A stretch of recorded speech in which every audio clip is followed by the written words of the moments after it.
So hi, everyone. I'm Meredith Dodson with the San Francisco Parent Coalition. I'm joined here today by Commissioner Jenny Lamb, who's our budget chair. Welcome, Commissioner Lamb. And also Oakland Unified former school board president, David Kakashiba. Commissioner David Kakashiba, welcome, Commissioner. Thank you for joining us.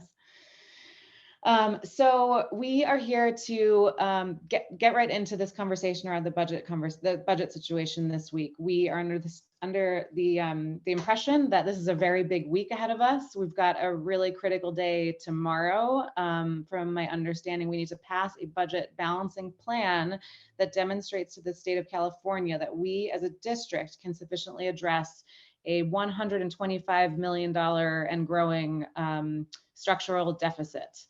And we also understand that there's been a ton of work and expertise that's gone into this planning process already. I know San Francisco Parent Coalition and other groups were invited by staff to participate in community input sessions over the last few months that we really appreciated. And we know this is hard. No one's excited about this. And also it seems like a reality that we can't avoid. And it also seems like we're pretty close. Yet there's also some noise out there and an alternate plan, one which our state advisor, Elliot Duchan, last week stated at the special meeting that doesn't pass their requirements and would push us into semi-state takeover. So has some of us feeling a little nervous and has us asking a lot of questions. We've been getting a lot of questions from parents, from educators, from the community about what is happening. And so we reached out to Commissioner Lamb and also Commissioner Kakishiba from Oakland to share a little bit more about the situation in front of us. So with that said, let's hear from them. They know a lot more about this than I do. So I'd love to hear, starting with Commissioner Lamb, can you tell us a little bit more about where we're at right now this week? What's happening tomorrow? What does the board need to do? And what happens if we don't pass a plan that's acceptable by the state? Thank you so much to the SF Parents Coalition for holding this discussion. Really appreciate being able to, shed more light on what has traditionally been, I think, a very complex budget of school districts, let alone understanding the transparency of what goes into the decision making. What is before the board today is that we've been planning for many, many months of needing to submit a budget balancing plan to the California Department of Education, along with what is named our first interim budget report that has to be submitted on an annual basis. And really at the core of it is really, will the district be able to fulfill its financial obligations, not only in this upcoming year, July 1, 2022, but multi-years, up to 3 years? And what is the financial position of the school district? I don't need to tell the participants, but as a school district, we have exceeded our expenses with the revenue for many years now. And so we have known that this fiscal cliff is here. And while it is painful, it is challenging, but we absolutely, as a school board and the district, must make these tough choices before us. Otherwise, we will continue furthering down to ultimately bankruptcy. Is how I've been really clear about that, unable to fulfill our financial obligations. So tomorrow, December 14th, is our school board meeting that we must adopt a balancing plan to demonstrate those financial commitments.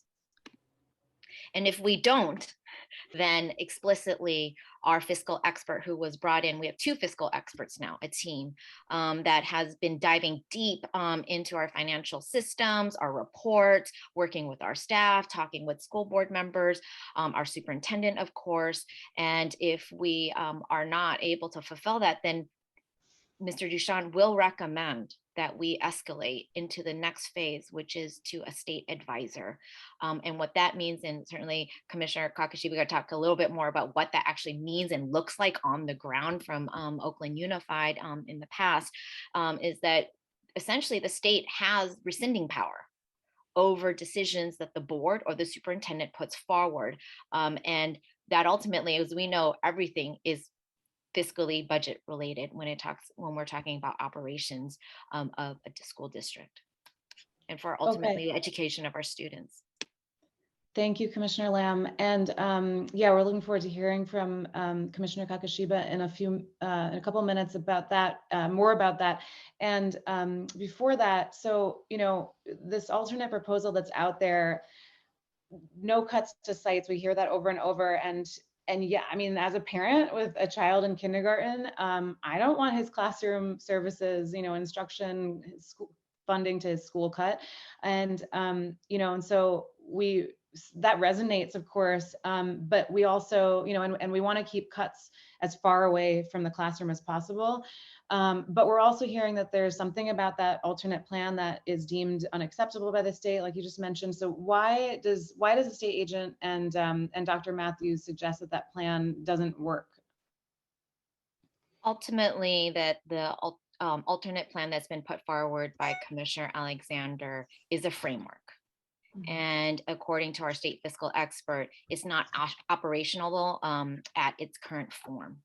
The staff hasn't conducted a thorough analysis, as well as what's parsing out what's required and mandated. So, for example, just wanted to, you know, ground some folks in some of the discussions between, and as a district right now, the way we categorize our budget is like direct service, meaning, you know, reaching the student in the classroom, to indirect services, operations, and administration. And even within indirect services, it still has direct impact to students. So for example, you know, it includes multilingual pathways. So, you know, programs, interventions for our students who are English learners, to college and career readiness, which we know is also really important for our secondary youth, especially our high school students and their engagement around, you know, what does it mean to be career ready, or career exploration, and really the opportunities for, you know, being ready for the 21st century workforce, as well as, of course, college access and college higher education, to early education. You know, how do we also, you know, support children of 3 to 5 year olds in the district? So I think right now what we haven't seen is really the details of that, and that is not at this time, and really enough time to really go through that analysis for that submission of December 14th. I also want to name that, you know, as a board, since I've served on the board in 2019, we've made certain decisions for the district to limit that impact in the classrooms. So for example, just 2 years ago, we rejected the superintendent's initial budget proposal and said, you need to go back, and we want to make sure admin and centralized services takes those initial cuts before it reaches the classroom. Last year, we made the decision to apply our federal and state recovery dollars from COVID to ensure that there weren't going to be large shifts. We wanted to make sure that our district was stabilized when our students, our educators, our workforce came back to in-person learning after nearly 18 months of not being in person. So as a board, we've made also some really distinctive decisions to ensure that our students, our workforce, our educators have that stabilization. And right now, again, it's just unfortunate that we have reached that fiscal cliff, and that it is time that we have to make those really tough decisions. And I'll talk a little bit in just a little while about what those opportunities look like, because the fiscal and forecast can change. Between in January will be a big marker and milestone, because of Governor Newsom will release his January budget. Okay, and then thank you, Commissioner Lamb. And then before switching gears to Commissioner Kakashiba, just to also confirm, I attended last week's special board meeting, and we heard, those of us attending heard Dr. Matthews suggest that we can still pass the staff's plan tomorrow as a district, but further like bring in an outside audit team to look at central and where we can make further cuts to upper management and central office as like an alternative to the alternative of, we can pass the staff plan and still look at what's happening with upper management and make further cuts there even after this plan is approved. Is that right? Yes, that is. And our fiscal expert, again, Mr. Duchamp, presented that as part of the recommendations, both for he would do the immediate, midterm, and then longer term. And midterm is really that January to March framework time frame. And that was one of the recommendations there that you can certainly look at the administrative and centralized services. And I also have voiced my support for that as well, because what I want to understand and really do some of that further data analysis, comparative to our student enrollment. And unfortunately, we have seen our student enrollment decline even well before COVID-19. So it's been in a decline for over 5 years now. And so unfortunately, we have to be real about, because of how the state funds us, and funds public education in the state of California. And I also want to acknowledge certainly that public education in the state of California is severely underfunded and has been so since I was a child and a student in public schools in California, in the East Bay. And so that is where, again, we have to, though, take care of our fiscal house as a district. And certainly from there, we can explore other opportunities that we can discuss in a little bit. But I think it is absolutely critical, and we've heard it from the state, that you need to get that fiscal house in order, because otherwise you will run out, and I call it, you run out of cash. And there are some things that, I've also, as as budget chair, have also expressed, for example, the importance of increasing our reserves. Meeting that minimum threshold of 10%. The state requires just 2%, but that's quite too slim of margins, particularly for larger school districts or large districts such as San Francisco. And last week at the school board meeting, it was confirmed that even at a 10% reserve, which would also improve our bond rating, our ratings with creditors, it only lasts us a month and a half of payroll. So that is, again, all of these are, tools and tactics that we must understand in order to fulfill those financial commitments to our students and to our staff. Okay, thank you for explaining that. Let's switch gears for a moment over to Commissioner Kakashiba. David, thank you so much for joining us and sharing your experience as president of the Oakland Unified School Board, and as a commissioner for, I don't know how many years you were on the board, a long time, and sharing with us a bit about what your experience was and what you saw for the community. A lot of folks are wondering, well, maybe we should just let the districts get taken over by the state, and would that be so bad? So we were hoping to hear from you today a little bit more about what that actually looks like. And I believe you have some things to share about, why it's not necessarily something that we should be actively seeking for our district. Can you tell us from Oakland's experience what that might look like, and why we should not want to get taken over by the state? Okay, thank you very much for inviting me to participate in this discussion. So some context, the Oakland Unified School District went into state receivership following the acceptance of a $100 million line of credit. And that was in early June 2003. And that state receivership status stayed in place for 6 years. And then in 2009, we came back into local governance, but with a state trustee assigned, because our state loan, we maxed out on that line of credit. So we took out the entire $100 million. And that until that is fully paid off, the state trustee is still assigned to Oakland Unified and has what they call stay and rescind authority, meaning any action legislated, voted upon by the Board of Education, if the trustee deems that action endangers the fiscal health of the district, he or she can stay and rescind that decision. The other thing I think in terms of context is that I was elected in March of 2002 as a school board member for Oakland Unified. at which time the district actually had in terms of public opinion polls, felt that the district was on the right track. There was a new superintendent. The person was born and raised in Oakland, making a lot of moves educationally, getting in new principal leadership, installing a new reading program, and starting off what eventually became called the small schools movement.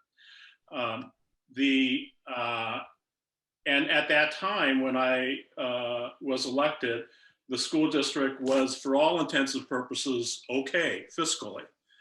I did not get sworn in until 10 months later, until January 2003. And in that 10-month time period, we went bankrupt. That it was clear by October 2002 that the district did not have sufficient monies to pay its obligation, including payroll, by June 30th, 2003. And so the economic situation was immediate and severe. And that in prior school districts, Berkeley Unified, I believe, was the first school district ever to take out a state loan back in the 80s. Compton Unified, West Fresno Unified, eventually West Contra Costa and Vallejo also took out state loans and were placed under receivership. That is sort of pretty much far down the road. And I think since then, the state of California has kind of, kind of learned lessons from all that experience and put in some early interventions to school districts that are which meant, one, much more closer scrutiny by county offices of education, and particularly taking a look at the out years and not just that immediate fiscal year, but looking at the out years and looking at spending trends in those districts. And so San Francisco Unified, and once again Oakland, has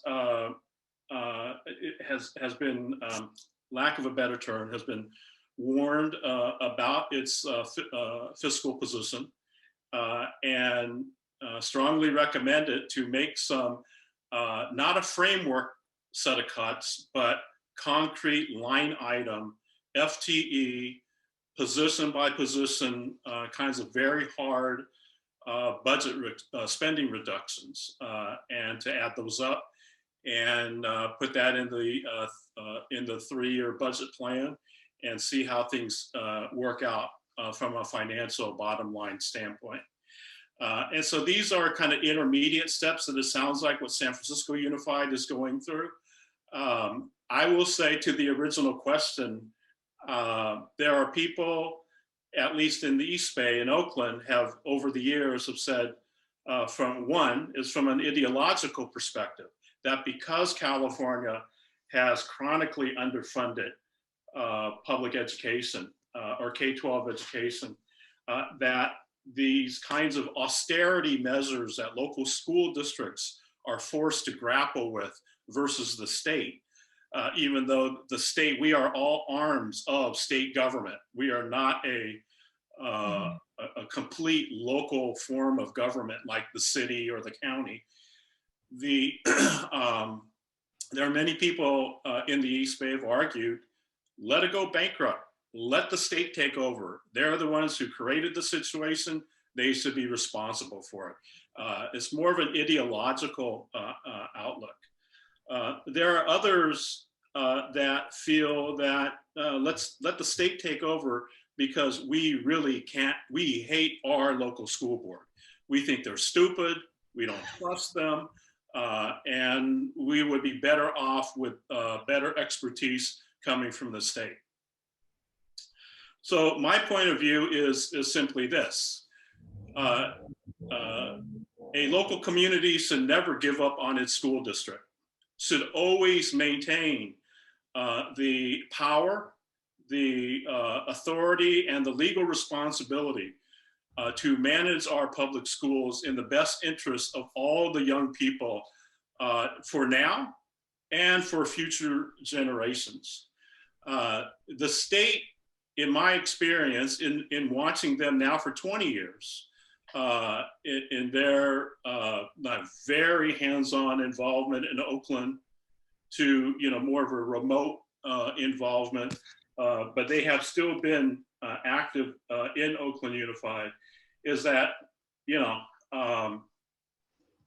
I don't mean this in a way, in a sarcastic or flippant manner, but in very professional terms, in my opinion, the state is no smarter, no better, has no greater experience than folks at the local level. And that Oakland continues to be financially stressed. And in fact, we're probably in as difficult of a financial situation today than we were 20 years ago. And and even some of the remedies that Oakland, the state administration did in Oakland were things like passing a parcel tax, essentially a general purpose parcel tax that generates today $22 million a year. I mean, I could have done that. I don't need the state to do that. And it's sort of taking building the kinds of systems that are needed for early warning and early detection around our financial situation, having real hands-on experience about how money is allocated, how it is spent downtown and down at the school level, and whether or not that spending is getting positive outcomes, educational, learning outcomes for young people is even a whole different set of questions. Mm-hmm. The state hasn't done any better, in my opinion, than the locals. Sometimes you do need an intervention. Sometimes you need an intervention, in terms of treating addiction. And sometimes you need an intervention in treating something that might be so politically paralyzed at the local level. You might need something like that, but you certainly don't need it for 6 years. There's been, in the 6 years in Oakland, has caused a great deal of division and a lot of experimentation about how to reorganize the district, and the much more systematic influx of charter schools and the somewhat of a dogmatic application at that time of the No Child Left Behind federal act. Those kinds of things have created, we're still living with some of the manifestations of those decisions from 15 years ago, and all of which causes some financial stress to the system. So, my thing would be keep your control. It's our responsibility to take care of our messes that we have created. Thank you, Commissioner. That was a lot of helpful information to hear from Oakland's perspective on how things have been. And it's kind of incredible that it's been almost 20 years, is that right, since Oakland initially entered state receivership.